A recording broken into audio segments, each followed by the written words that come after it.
Hello everyone! Welcome po ulit sa ating Matisip YouTube channel where you can find free Tagalog mathematics tutorial. Our topic for today is all about volume of pyramids. Part 2 ito nung ating previous lesson. This time we are going to discuss irregular base polygons naman po. Ano? But before we begin, let me just remind everyone to please click the subscribe button.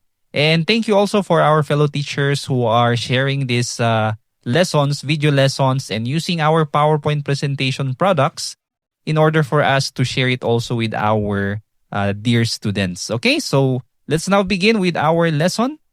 Our learning competency is still on exploring inductively the volume of pyramids other than square and rectangular pyramids. We also find the volume of pyramids other than square and rectangular pyramids. And lastly, we will solve problems involving volume of pyramids. Okay, so let's just have a short review of our lesson. In our previous video, we talk about regular polygons, pyramid whose base is a regular polygon. So katulad nung equilateral triangular pyramid, and we have the square pyramid, the regular pentagonal pyramid, and the regular hexagonal pyramid. Okay? We also learned that the volume of a pyramid is always 1/3 the area base, okay, times the height of the pyramid. Lagi pong ito ang gagamitin natin. This holds no matter what the base is. Sabi nga nung lesson natin last, and then the only difference is how to calculate the base area. So last time, we were able to derive the formula in getting the base area of our pyramid. Okay, whether it is a triangular pyramid, pentagonal pyramid, or hexagonal pyramid. Okay? But if you haven't watched our previous video, you can always check in our playlist or tingnan nyo po yung recent upload po natin para mas maintindihan nyo yung lesson ngayon. You can have this lesson. Hanapin nyo po ito. Panoorin nyo po muna itong part 1 ng ating lesson. About regular base naman po siya, no? Para mas maintindihan nyo yung lesson natin today. Okay, well, if you are now ready, kung napanood mo naman na yung previous video natin, we can now proceed with our lesson, solving volume of pyramids with irregular base polygons. Okay, let's start with these examples. Okay, so we have example number 1. How are we going to solve volume of a right triangular pyramid? Okay, when you say right triangular pyramid, yung base po niya ay right triangle. Okay, and remember, right triangle, it is not actually a regular polygon. Okay, so we have here this problem. Let me read. A small memorial monument has a pyramid-shaped cap. Nasa tuktok ng monument. The base is a right triangle with legs measuring 9 centimeters and 13 centimeters. Okay, the height of the pyramid from the apex to the base is 16 centimeter. Find the volume of the pyramid. So in our solution, we can actually draw a figure. Okay? Ito na po yung mismong figure natin. Ito yung ating right triangular pyramid. Yung ating base ng ay triangle, right triangle. Ang kanyang legs, yung dalawang sides niya except for the hypotenuse is 9 cm and then 13 cm. So we have here 9 and then 13 cm. The height of the pyramid from the base up to the apex is 16 cm. Now, ito po yung ating base, okay? First, before we get the volume, we need to find the area of the base first. Alright, so yung ating formula is 1/2 base times height if the base is a triangle. Kahit anong klaseng triangle po yan. Kahit right triangle siya or equiangular or equilateral triangle, same pa rin po yung formula. So 1/2 base times height, our base is, alin po dito? 9 po ba or 13? Actually, kahit alin po dyan, ano? Kasi dalawang legs po yan. Either ito yung leg 1 or ito yung leg 1. So, 9 times 13. Anyway, multiplication naman to. Pwedeng magkabaligtad. 9 times 13, it will give you 117. Times 1/2, you just divide this by 2. It will give you 58.5 ang ating unit square centimeter. So, ito po yung area ng base natin. Yung base ng pyramid. Now, we will proceed to the volume, which is yung universal formula natin when it comes to volume, 1/3 base or the area of the base times the height of the pyramid. So again, our base is 58.5. The height of the pyramid now is 16 centimeter. So 58.5 times 16, it will give you 936 times 1/3, it will give you 312. Ang unit natin is cubic centimeter. So again, the volume of this pyramid is equal to 312 cubic centimeters. Okay, let's proceed to example number 2. Okay, this time we are going to deal with a trapezoidal pyramid. Okay, so let me read the problem. A decorative glass case is in the shape of a pyramid with a trapezoidal base. The trapezoid has parallel sides measuring 12 cm and 8 cm. And the distance or the height of the trapezoid between them is 5 cm. The pyramid's height is 15 cm. Find the volume of the pyramid. So medyo mas madami yung mga numbers dito because we are dealing with a trapezoid. Okay, remember, paano ba natin i-drawing ang trapezoidal pyramid? Yung base niya is just a trapezoid. Remember, a trapezoid is a quadrilateral pero magkakaiba po yung measurement ng mga sides. Okay? But the two opposite sides are the same, no?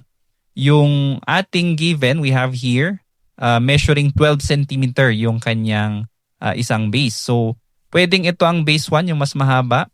It will now be 12 cm from this point to this point. And then the other base is 8 cm.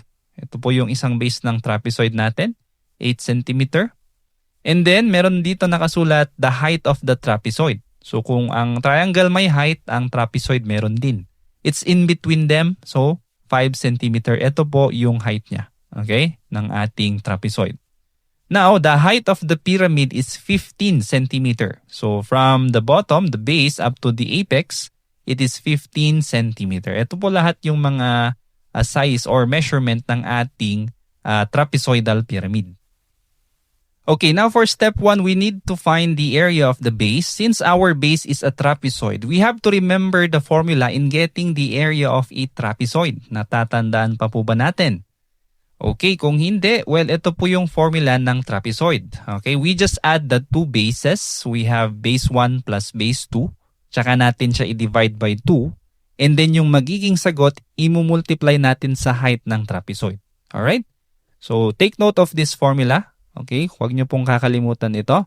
I think this formula is already introduced to you in your elementary years in getting the formula of a trapezoid. I mean, getting the area of a trapezoid. So let's now substitute. We have here base 1 is equal to 12. Base 2 is equal to 8. And then we have here the height of the trapezoid, which is equal to 5 cm. Okay, so applying the groupings first. Okay, first we will simplify this. 12 plus 8 will be 20 divided by 2.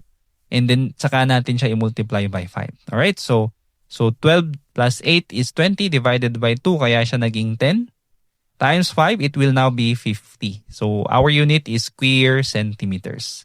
Next, we will now proceed with the volume. So ang formula ng volume natin is V is equal to 1/3 base of the pyramid or the area base of the pyramid times the height of the pyramid. So we have here base is 50 and then the height is 15 centimeter. So 50 times 15, it will give you 750 times 1/3, or you just divide it by 3, you will get 250. Unit is cubic centimeters. So again, the volume of our pyramid, trapezoidal pyramid, is equal to 250 cubic centimeters.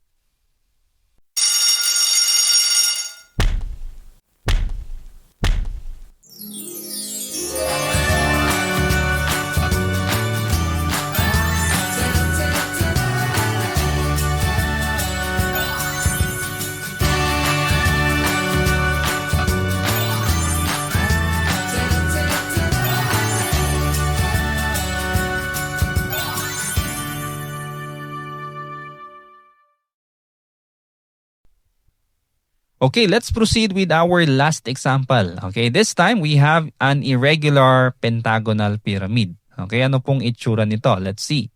So let's have this problem. Find the volume of the irregular pentagonal pyramid shown in the figure below. So ito po yung ating pentagonal pyramid. Bakit siya tinawag na pentagonal? This is the base. with 1, 2, 3, 4, and 5 sides. So pentagonal siya. Pentagon pa rin yan. Okay, yun nga lang hindi siya regular. Katulad nung lesson natin previously na pare-parehas yung sukat ng sides. Ito, dito pa lang makikita mo magkakaiba na sila, no? So how are we going to do this? Dito sa figure, makikita nyo meron na tayong clue. It is actually divided into parts. Okay? So if we have an irregular base, what we can do is to decompose again and then find out kung ano yung mga shapes na nagbubuo or bumubuo sa ating base.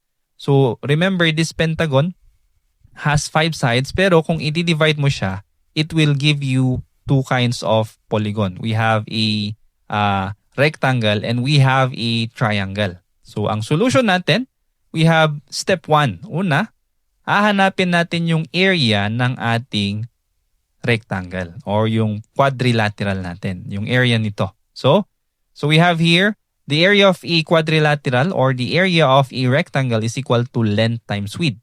Okay? Natatandaan po ba natin ito? We should memorize all these basic formulas.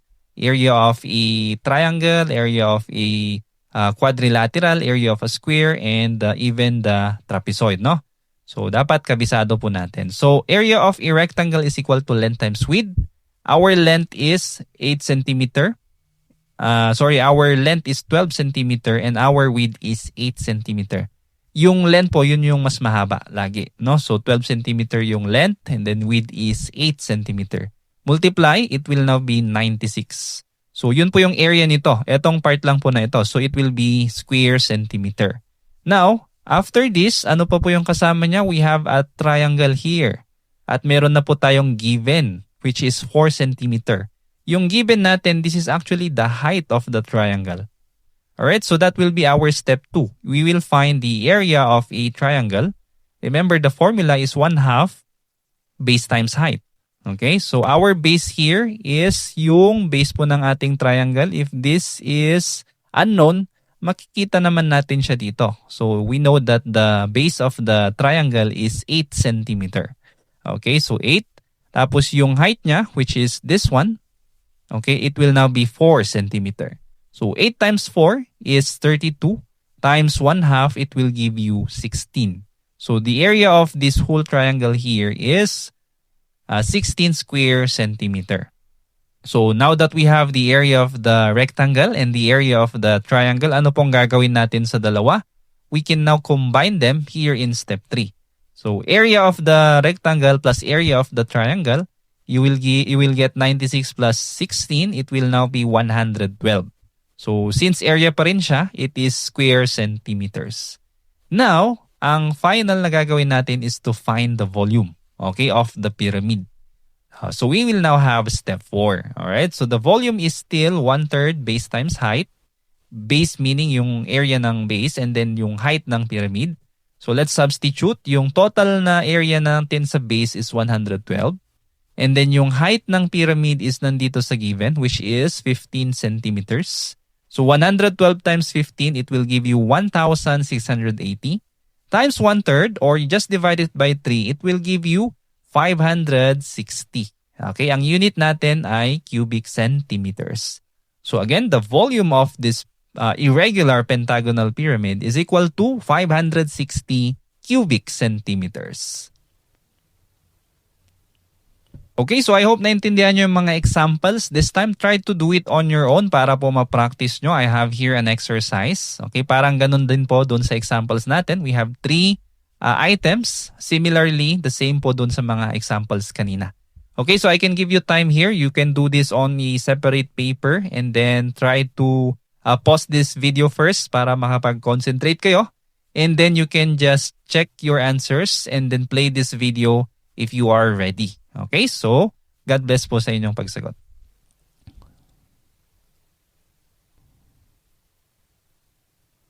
Okay, so I hope you are now ready to check your answers. Let's now start checking your answer in number 1. Okay, so in number 1, we have here the problem. A storage container has a pyramid-shaped cover. The base is a right triangle with legs measuring 9 cm and 12 cm.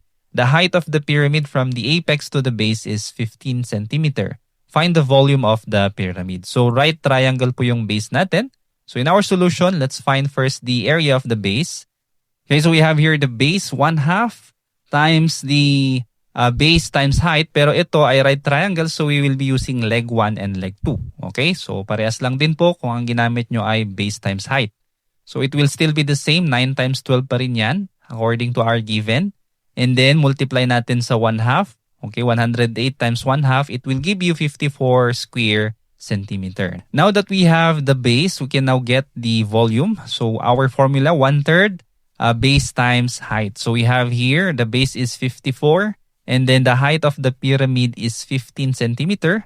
It will give you 810 times 1/3, 270 cubic centimeter. All right? Okay, next for number 2, we have here, souvenir display is in the shape of a pyramid with a trapezoidal base. Okay, trapezoid po yung ating base. The trapezoid has parallel sides measuring 14 cm and 10 cm. And the distance height of the trapezoid between them is 6 cm. The pyramid's height from the apex or the apex to the base is 18 cm. Find the volume of the pyramid. Alright, so here, step 1 is to find the base. Yung formula ng trapezoid natin, huwag kakalimutan. 1/2 times B1 or base 1 plus B2 or base 2, and then multiply lang natin sa height ng trapezoid. Kung ang ginawa nyo naman ay B1 plus B2 divided by 2, parehas lang din po kasi ito minultiply natin sa 1/2. Okay, same lang din po yun. So, we have here 14 plus 10 is 24 times 6 divided by 2, you will get 72 square centimeter. Alright? Next is to find the volume, 1/3 base times height. Our base is 72 square centimeter times the height of the pyramid, which is 18 centimeter. So 72 times 18 is 1,296 divided by 3. It will give you 432 cubic centimeters. Okay? Okay, for our last problem, we have here a garden marker cup is shaped like a pentagonal pyramid. The base is formed by a rectangle 8 cm long and 5 cm wide, with a triangle attached to one long side whose base is 8 cm and height is 3 cm. So yung ating base combination po ng rectangle and a triangle. Okay, nandito na po yung mga size or measurement niya. The pyramid's height is 9 cm, so find the volume of the cup. So in our solution, we have many steps here. First, we get the base area of the rectangle. So length times width lang po yan. So length niya is 8, width niya is 5. So 8 times 5 is 40 square centimeter. Yun po yung area ng rectangle. Next, yung area ng triangle is 1/2 base times height. Ang base natin is 8 cm, ang height is 3 cm. So ang magiging result nito is 12 square centimeter. If we're going to combine, magiging 40 plus 12, it will give you 52 square centimeter yung base. Okay? Now for the volume, you just substitute the base to the formula 1/3 base times height. Now it will give you 1/3 times 52 times 9 because the height of the pyramid is 9. You will get 468 divided by 3. It will give you 156 cubic centimeter. Ito na po yung ating final answer. Alright, so I hope nakuha nyo po ng tama yung mga problems natin dito. Nasagot nyo po ng tama. Alright, so kung gusto nyo pa po ng more activity or exercise, we have here another set of problems. You try to solve the following word problems involving the volume of irregular pyramids. Okay, parang yung mga ginawa lang din po natin kanina. Alright? So if you want to check your answers on this, you just wait for your teachers. You can check this with them, especially if they are using our PowerPoint presentation products. Alright? But for now, thank you for listening. I hope meron naman po kayong naintindihan at natutunan sa ating lesson. And God bless po ulit sa inyo pang mga pag-aaral. And I hope to see you again on our next video. For now, again, God bless and bye-bye po sa ating lahat. Kung meron kang natutunan sa video na ito, please click the subscribe button to support this channel para mas matulungan ulit kita sa mga susunod mo pang math lessons. Lagi mong tatandaan, ang math ay para sa lahat. At ako si Teacher Van, nagsasabing dito sa Math Isip, lamang ang nag-iisip. God bless and see you on the next video. Bye-bye.